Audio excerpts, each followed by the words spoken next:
Mi lenne? Semmi. Meglepetéssel készülök én. Milyen meglepetéssel? Veszek nekik egy karácsonyfát. Ez nem mondod komolyan. Az segíteni fog szerinted a karácsonyfa? Hát van. Azt kéne tudjam, hogy ez meg lesz-e 3 héten belül, vagy nem lesz már. Tudom, hogy még nem volt ilyen, de egy főszereplőt keresünk.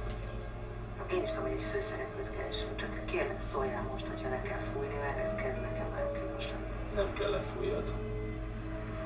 Jó, figyelj, 2 hét az még sok idő. Addig még meg lesz. Jogi. Van 2 hetem. Van. Köszönöm, nagyon jól fog jönni. De mit keresel pontosan? Olyan embert, akit lehet nézni.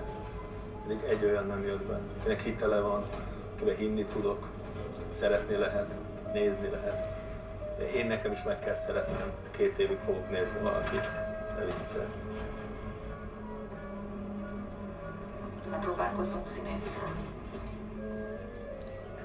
Nem fogom megtalálni színészek között, amit keresek, hidd el. Színész az halott nagyon. Nem élő anyag kell, akiben életet lehet lehelni. Nem megjátsza magát, hanem az, aki. És a kamera meg életet lehel belé. Az kéne.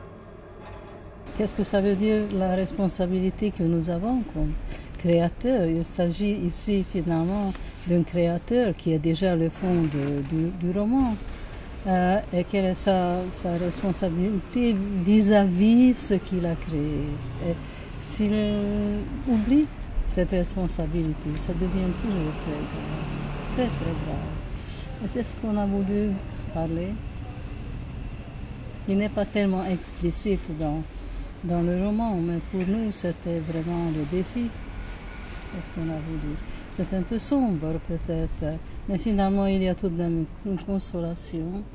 Il va retrouver soi-même, il va retrouver son fils qu'il a voulu oublier. Et finalement, qu'il n'y a pas une fin dans le sens classique, il y a tout de même quelque chose d'émotionnel.